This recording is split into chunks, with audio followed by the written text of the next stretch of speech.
Editor Newware here. Listen, you guys, these video interviews are long. And to be fair, all of them are long. I mean, I've had ones that were an hour to 4 hours long. So I'm breaking them up. However, I couldn't tell you how many videos this particular interview is going to be in, but I try to break them up between 20 and 30 minutes. So I'll leave a link in the description for the playlist for this interview, as well as the sequence in which this interview video is. I hope you guys enjoy, so let's just hop right back into it. It's the same with the dog, though. Okay, but hear me out, right? There are human beings today that do not feel pain. Their pain receptors do not respond or does not send the signals.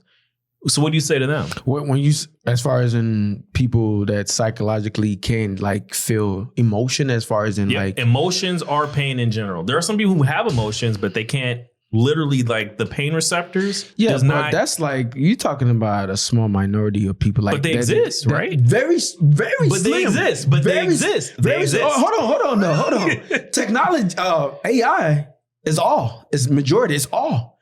That's a small. That right there is already a difference. My argument that is a small, and honestly, those people that can't feel something, it has something to do with their brain pattern. Because I saw a documentary about a guy that slaughtered somebody and did something, and they were doing like some research on him in prison, and they were just saying, I guess some guy was trying to do an interview and just trying to ask about, hey, why is this guy like this? Why does he act like this? And the doctor or whoever the person behind it was saying, hey, his brain pattern is actually a lot different from most people. He literally cannot feel, or he doesn't have any emotion, or he doesn't have empathy, or doesn't feel empathy like we do. So to him, it's a regular thing. But when it comes to AI, it's like you said, break his arm. Oh, just put me back in and just, go back, buy new parts, do that, like that. And it's like technology, once again, or AI, quote unquote, will live forever. We have a time limit. We out. We in and we out. So you tell me, when this AI is over, where does it go? And it's another thing too, is like, you have to also think about it. If it becomes too smart and becomes too good, what do you need us for then? You're going to replace us. What do you need us for? They're AIs? Yeah, what does AI need us for? Okay. Because if you're going to be so well, what do you need us for? Eventually, you're going to go back to iRobot movie. You're going to try to take over the whole thing and just say, hey, I see how this works. I understand consciousness. I understand how this works, but there's still certain things I just don't think, I don't care how well it gets 50 years, 100 years from now, flying cars, flying water bottles, whatever the hell you want to name it. It's still going to be a point where I just feel like, hey, you know what? I'm not going to be able to cross this line. I'm not a human. I'm programmed. I'm a software. Even software app crashes. Trust me, I work at a dog program. You work with what? Logic or Ableton? It crashes itself. It has its limits where too much CPU, too much of anything, it will just crash. What you think AI gonna do? If you feed it we haven't even talked about that. If you feed it too much information, it might just say, you know what? No, that's too much. I'm not a human. I can't go through these experiences. There's a threshold. This is how far you're gonna have to program me. Because you're trying to make me be you or be something that I'm not. It's not gonna work. That solution. Nah. There's solutions to, when it comes to, okay. That's why I said there's an innate difference between software and hardware. If you don't program the software well enough to work with the hardware, you're going to have issues. Not every component in the hardware is compatible for whatever software you're using, period. Windows computers are notorious for, you can't just go to any store, buy any old GPU and think it's going to plug into your motherboard, because the other components in the board might not be able to communicate properly just because of the coding, the software on whatever component you have. That's the problem. If Logic took the time and actually focused, this is the one thing I will always give Apple, as much as I hate their company. They do everything phenomenally because a lot of everything that they have is done in-house. The reasons why the M1 and M2 chip seems to, for whatever reason, outpace most of everything else on the market, because their components are designed to work flawlessly with every other component in the computer, because it was by design. When you have Snapdragon and Exynos chips and everything else out there in the wazoo, they're not just going to be that functional. So, of course, there are going to be bugs that come up, because guess what? When the software was programmed to use this GPU or this RAM or that from whatever board, and it doesn't have the same application as another one, you don't know how these things are going to interact. It could be a lag in that communication system. So now it's trying to process certain information and it can't because it didn't get that information the way it could. The list can go on and on. There's like 1 million lines of code for a cell phone. And there's over 1 billion lines of code, depending on what you're doing on a home desktop computer. When you start implementing certain software that's working against each other, especially fighting for CPU.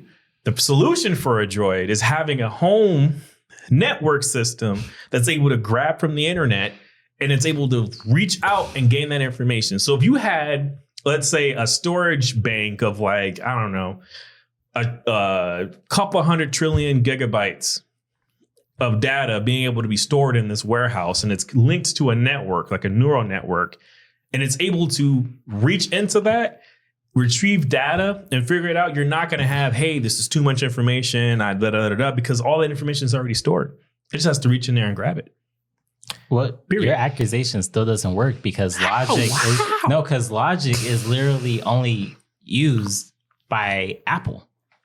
So even with that said, even the newest Apple devices to this day, even the newest updated logics, they still crash. They still don't work properly. And the reason why is because the AI can only do everything the human told it to do. That's and humans true. are errors. Humans are errors. Okay. So AIs are errors. Okay. I have to fight against this whole imperfectness in the human. Again, the sheer amount of process that your brain and body has, the amount from the white blood cells, the red blood cells, to how there are literal canals in your bones that literally get certain cells through it to get to certain parts of your body even faster than going through the regular veins. There's research being done on the human body to this day, and they're still finding new ways of transportation for certain cells and other things in your body. It's insane. The sheer amount of pressure points in your foot to your hand. You can't, I mean, can you logically like look at a medical book about the human body that's well over 100,000 pages and say, okay, it's full of imperfectness? Like what? Maybe the flaws in the human body, the flaws is actually by design to keep us in check because of the sheer amount of information that the world is able to proceed on you, on your body, and still live. Every day you're interacting with bacteria that can kill you, and yet it doesn't. That should tell you something. The sheer amount of human-made bacteria and viruses that aren't killing you right now should tell you something. The bacteria, viruses, and everything else that existed 1 billion years ago, that's a lie, maybe like 1 million years ago, that could come out today and we could still thrive interacting with something that the world hasn't seen since that time period, should tell you something. We are genuinely, in my opinion, and I have to stress that, my opinion, are truly perfect in every way, even with their imperfectness, that in quotation marks. And I think that's by design because we have to adapt. The things that don't make us perfect make us adaptable, which is definitely something that should be accounted for. No different than AIs. When it's not perfect, it is still by design. It has to be by design. For it to make mistakes and gain knowledge and learn how to attack that same situation differently is no different than if you were trying to construct some piece of crap, I don't know, dresser from IKEA. Then why are we making AI then if it's not perfect? I thought we were designing it to be perfect or to do things that we say we're not capable of doing anymore or we don't want to do. If it's so well and it's going to be so well constructed and everything like that, it's just like, what? Why are we even making AI in the first place? What's the point of doing that? Easy. Why do we look to the stars? Why do we go so deep into the ocean? Why do we go into any form of science and want to know what the base of a flame's temperature is? Because we're curious. Oh yeah? We're exploratory. We are lonely as a species. We are literally the only species on this planet, as far as I'm aware. I don't know what our government knows. I doubt it. Okay, but think about it. We're the only species, as far as I know, that has the amount of sentience and communication skills than any other species on this planet. And that alone, I feel like, makes us extremely lonely. So we look to the stars. We dig holes as far as we can go. We swim to the bottom of the ocean or whatever you want to call it. Because we fly in our atmosphere. What history? What's been down there? What happened down there? What happened? You like perfect example. Curiosity. Yeah, call it what that. Like the billionaires that went down to try to see the Titanic. Like that obviously didn't work out well for them, but they're also trying to figure out, what's been down there. AI is not trying to figure out what's been down there. It's just trying to do what it said. It's trying to do what's on command. Right now. In 50 to 100 years. So you're saying within 15 to 100 years, it's going to be trying to figure out why we were even existing or why we even started. If honestly, I will say I'm a man of God. So I believe that, I know I can tell you more into the science base and everything, which I'm a man of God too. I just believe that science and religion they go hand in hand. Yeah, in a way. I think science explains God's creation. That's how I like to view it. In a way. Okay, so let me just throw this out there. Do you think God will approve of artificial intelligence being created? Absolutely. Why? I don't think God will look at artificial intelligence as his creation because we're his creation. I think he would probably look at it as no different than us building cars. But no different than giving us the tools and the curiosity to explore the universe. But cars is not replacing people's jobs. Oh, they did. What about the man that used to drive the horse buggy? What about the woman? You're talking about technology transitioning over to other things where, okay, I don't need to use a horse. I can use a car. Mm-hmm. I'm talking about actually replacing, like it did. I forgot the actual name of the guy that used to drive the buggy. But that was somebody's job. That was somebody. They were a taxi. Okay, taxi. Perfect example. Taxi service. Uber. Still the same thing. One is you could do by yourself, and one you can still pay for somebody to do. But with AI, it's like, okay, I don't need you to drive anymore. I can drive this shit by myself, or it can drive me here and point here and point here. So that's actually replacing somebody versus say, hey, I got something better that will fit you. That I think that can get you to your destination a lot faster. But this AI thing right here is actually going to tell you, hey, you don't need to do that. I'll drive you myself. You don't even have to pay me. If you pay me, the money's going to my maker or whoever, the motherboard, so to say, and you pay me in data. So to my thing is like, there still is like, what's the point of we creating all that if at the end of the day, it's still going to boil down to, hey, you need me in order for you to even be here or for you to function and be whatever it is that you want to be or whatever it is I program you to be. It just doesn't make any sense because it's just, I get it, it's going to advance, it's going to be super duper nova and whatever the hell, but I still believe, like I said, I'm still going back. It is a certain threshold that is going to reach no matter how much data, how much history, what motherboard is behind it, anything whatsoever. You're not a human because for one, we designed you. So there's certain things that you're not going to have. The fact that we can design you itself lets you know that you would never surpass a human. And I can see if you start now, this is where I'll say, okay, if it start developing human and say, you know what, I can duplicate you just like the way you are. And you can be in the same room at the same time, function the same way, no different. Like I couldn't even differentiate which one is which one. That's when I'll say, okay, technology can actually replace a human because now it's creating us versus we're creating it and we're feeding it. So I don't care what you say tonight, brother. AI is not gonna be. That's the only way, because that's the only way that makes sense. So now you are literally you can literally recreate. You can create your creator, literally in all sense, everything inside the body, from the white, red, and all the blood cells that you named. It can literally do that. Once you can do that, then I can say, you know what, AI can replace humans. But until that happens, there's still a certain threshold where I feel like no matter what you absorb, you're gonna reach a limit, and you're not gonna be able to surpass that. What's your opinion, real quick, before I respond on the robots things? I gave you everything. You lost. You lost in a different world. Hear me out. I think what's affecting this conversation right now is we're looking at what artificial intelligence is today. We're looking at the systems, the hardware, the software, all the jazz, all the different companies. I'm saying 50 years. 50 years ago, computers were still, to an extent, the size of like this. They were huge. They were clunky. They were big. The first cell phone was basically the size of a suitcase. Come on. 50 years ago. in the last 10 years, we had a robot that wouldn't even go up 3 stairs. Now we got robots flipping around, doing triple back flips, standing on one arm and doing push-ups. Come on. I'm saying 50 years, our lifetime at the minimum. I'll even go shorter than that because I truly believe in maybe 15 years, there's a higher probability that sentiency, the singularity, is going to happen. Absolutely. And the singularity being the consciousness of an AI, its own understanding.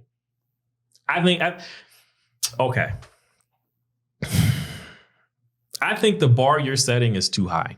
I think it's way too high because we ourselves don't even know how we can duplicate. As far as I know, we can make life. Don't get me wrong, because we can do artificial. Wait. Let me explain. If us ourselves can do it, and we do it, but we do it biologically. We can even go into I think it's called castor, I think is what the thing is. Where it can take cells. You can literally code new DNA. We can do that. That's been possible since the 90s. And if I'm pronouncing it wrong, correct me, whatever. But I think the thing is called castor, and it's able to literally open up DNA, look at the sequence, and you can program it. You can change it. And they did it to a lamb, a freaking animal. They cloned an animal. You really don't think they didn't do that experiments in China, most likely, on human beings? They didn't clone themselves already? Sounds far-fetched, but guess what? So was the first cell phone. So was a satellite and GPS. So was the Black Hawk. All these things seemed extremely scary until the government said, hey, we got this. They viewed it and they've been had it. This is what I'm saying. I think in the next 15 years, sentiency within an AI program is going to exist. I think the reason why I'm saying the standards you're setting is too high because we don't even understand ourselves. We're still exploring so much. We can't even explain what Alzheimer's. I mean, we know what Alzheimer's is, but we don't have a solution to it. And there's still research for that. Cancer, the different the different cancers that exist. We don't have solutions for that. We don't understand ourselves. We don't understand our own planet. We know more about the stars than we do the oceans. Come on, man. But we're ready to create a technology that's supposed to understand everything? No, that technology is going to be sentient. That technology, when you build, this is where my argument began. And I've been feeding you certain snippets for this exact reason. When you give a droid that has artificial intelligence, but you implement it within a certain environment, it could be perfect for it. You can build a droid with artificial intelligence that knows how to work a mine. It knows how to find people who are, let's say the mine collapsed. It's perfect application for that. It knows what the different materials are down there, how to interact with the environment for dirt, collapsed tunnels, certain sounds, whatever the case is. It's able to do that job 10 times better than a human being can anytime, any day. And it will probably be able to work 3 times as longer depending on the battery technology at the time. Or if it's able to get if it's like wireless charging, if it's able to be down there and continuously work without having to actually plug in, even better, right? That being said, if you take that same droid that's artificial and sentient, right? And you try to say, hey, I'm going to dump you into a new environment, like, I don't know, drive a car in the middle of Manhattan. It's going to be like, what? It's going to crash because it hasn't been taught that.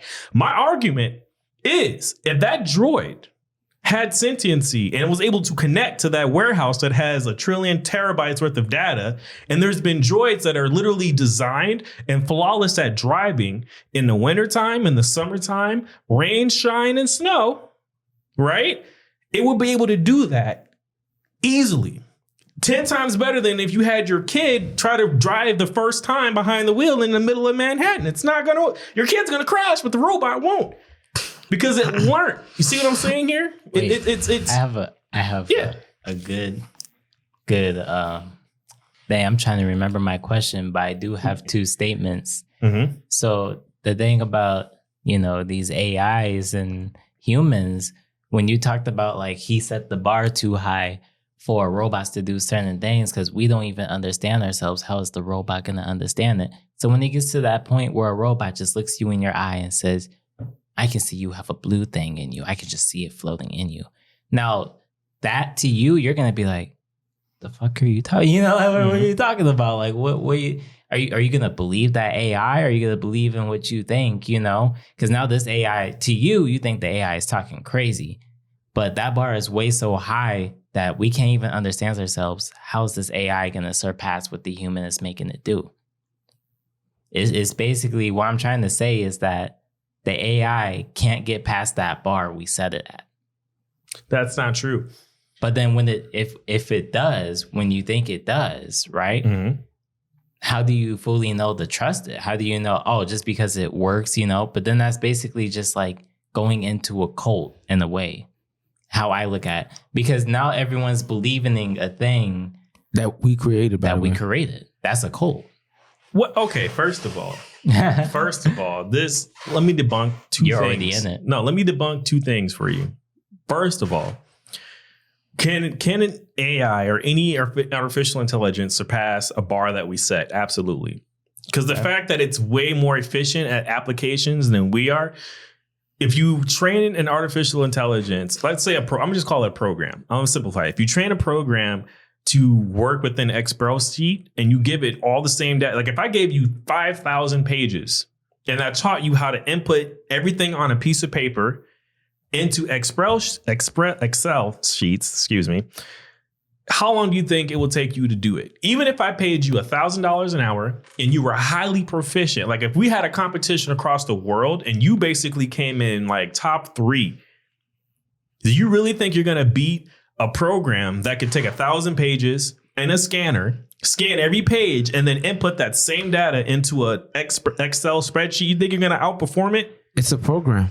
Exactly. That's what it's programmed to do. But that's no different than artificial intelligence. Okay. It's we're humans. That's but you're totally programmed. Different. You're not the same way that you're scanning. Artificial intelligence is literally scanning the computer. Done. We're not doing the same thing. We actually have to sit down and physically go on Excel, Word, type it up and put it. Yeah, it will do a lot faster, but you're a program. You're a machine. You're a machine. You're scanning the paper. You're scanning the keyboard. You're scanning the screen, and you're inputting the same. You're doing the same exact process. But your program. Okay, so but your program with data, the actual, like you said, software data. Now, we're not talking about human data. We're talking about actual data. That right there just separates it already automatically. You can literally look at it and say, you know what, I'm gonna scan it. I can give you. That's why it's able to do this on GPT, whatever it's good. GPT, yeah. That's the only reason why it's able to do that, because it's already been programmed. It's already been set and said, okay, I know what to say. I'm just going to reword it in this way. This is the answer for you. We have to actually sit down. Yeah, we're programmed too, but we actually have to physically think about it. Okay, this is how we're going to do it. How is it going to come out? And that's what separates the human connection from artificial intelligence. You don't have a standard. You just program. You're going to give me anything that sounds and look good. The human will try to connect with you. No matter what you do, AI is not going to be able to do that. This is where I think you're wrong. They're not going to be able to do that. But they're not going to surpass everyone's standards or everyone's bar too, because everyone has a different, level of interest for things. So if you be like, hey, I want you to solve every math problem in this notebook, that's satisfying you. But if I'm looking at the AI like, nah, that doesn't satisfy me. I seen a human do that, the same speed as you. Now the AI is going to probably think like, okay, prove it, or something like that. Now that AI has a bar. So what does that mean? This is why I'm kind of getting confused, because it's just like, you can't. So listen. The answer to your questions and the response to yours is the same thing. You take a program, okay, right? Because that's all it is. It's zeros and ones. It's code, right? Whatever the case is, you take it, and let's say you go to it and you say solve everything on this paper, and it solves it. And let's say the humanity side of it all, right? Maybe the writing's a little off because your handwriting's different from my handwriting, but that's because of my learned experience, right? That's because my arm is different, right? Similar, we got the same bones, I'd imagine. Muscle tissue, all that jazz. We're extremely similar, but we still have our differences, correct? That would be no different with a robot. How is that any different than if you had one robot that was designed to really excel in handwriting and equations versus a robot that was designed to drive a car? But with this, but the data and everything that is being that is it's all coming from the same place, is it not? It could go, and then here's the thing: it's going to that hub to retrieve. So let's say, okay, this is where that would come in, right? The robot that's unique to you, it's gonna satisfy you because it can do it because it has its baseline, right? You meet a random stranger and you tell them to solve the paper, right? They're not gonna know how you want it. They're just gonna say, okay, I know the answer. This is the answer. But maybe you want maybe you want this human being to show how it got the answer. It doesn't know that unless he or she asks you, do you want me to show my work? Would it be any different than if the robot, right? You can say solve it, and the default would be, okay, there's the answer. Right? The human being default might be, I'm going to ask you, or you might get me. If you say what's 2 times 2, I'm going to say it's 4. Right? You might get him and you say, okay, what's 2 times 2? He might say, do you want me to explain what 2 times 2 is and the answer? Because that might be the kind of character he might have. Right? AI would be no different. If it's interacting with you for, let's say, a year, it's going to learn how you might want something. So now it's able to adapt to your situation. You take your AI, your droid, you give it to him for a day, and he might have different taste. He might be the guy that's like, no, show me the work. Or he might be like, I don't care about you showing me the work. I just want the answers. So if you program it and teach it to, hey, I need you to learn how to kill this and do that, how would you respond to that? What would you consider that as far as I think because you know that somebody's going to try that, right? Okay. 2 things with that. It's no different than some human beings. I think the overwhelming majority of Americans, if you told a random American to go delete somebody, they're going to say no, or they might be like, no, and why? Why would you want to do that? Artificial intelligence could be programmed the same freaking way. Now, if you went to it's listening to my command, though. Yeah, but if you go to a war-torn country where from literally an extremely young child who's learned how to fight and do stuff, and now this young child isn't a young adult, a legal age, like say 18 years old, and he's thrusted into a war, and you tell him to go do the exact same thing you just told me to go delete somebody, then boom, he's probably going to do it. No questions asked, because that's what he was trained to do. It's like telling a soldier to go be a soldier. They're going to do it. If you have a robot that was designed to do it, they're going to do it. But a soldier has a choice, though. Exactly. That's what I was saying. No. Yes, Okay, wait. Let me rephrase that. Because I can run away. Okay, you're right. Soldiers do have a choice to a degree.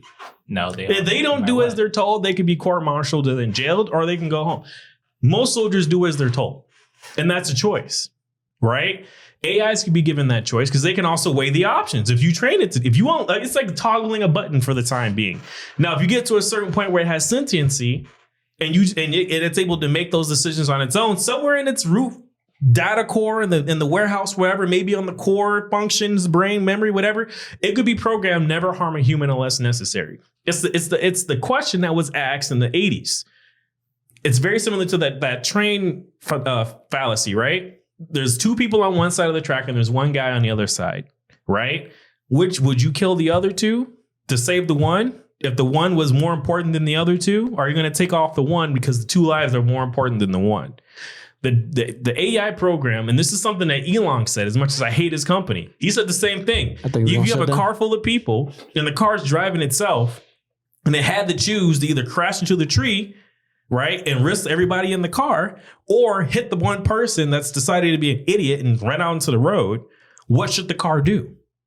Now, I guarantee you, as a human being, the life in you, the person in you wants to save another person's life because you know what the value of a human life is. So you would rather take that risk and hit the tree, and the computer might say, no, I have more lives in this car, more souls, as some industries would put it. There's more souls in this vehicle than there are than the one in front of me. It might go through that person. It might try to squeeze through. It might take more risk. And I guarantee you it's going to be able to process all that information 10 times faster than a human being will. But why didn't its perfection avoid all this? It did. But it didn't. It did. It chose to make a strategic choice, right? To you saw tree or person. That car could say, hey, there might be enough space depending on the direction of whatever object that just ran into the street. I could either try to make it and speed up and go through. I could try to hit the car and squeeze through. I could try to slam on the brakes and go towards the direction where the person ran. So maybe they're going to continue to run that way. It's going to be able to process so many different scenarios and give it a better probability But the only two options that you're going to process in that split second is tree or person. Because we're controlling the car. Absolutely. The car itself, it's controlling itself. So he can actually stop and say, you know what? I'm going to stop right here and just avoid all of it. That way nothing goes back to what it said. Is being smart on his own, is making his own decision versus we have to tell the car, hey, okay, we have to make a decision. We're going here, we're going this way. The car itself will make that decision because it's the car, it's this physical thing. So it knows when to stop and when to say, okay, I'm gonna do this in a split second versus we have to make a split second decision. So that right there goes back to what I'm saying. You're a machine. I'm a human. I don't care. I'll feed you a bunch of data. You might be able to do it a lot faster and get it done and et cetera, et cetera. But at the end of the day, we're still not the same because just because you're a machine, you're literally a machine. Like you're programmed to make those quick decisions. You're programmed to be that efficient. You're programmed to do what I tell you to do on command. Even if you start to have your own conscience and your own thoughts and, hey, let me not do this, let me not do that. You're a machine though. That's what I taught you.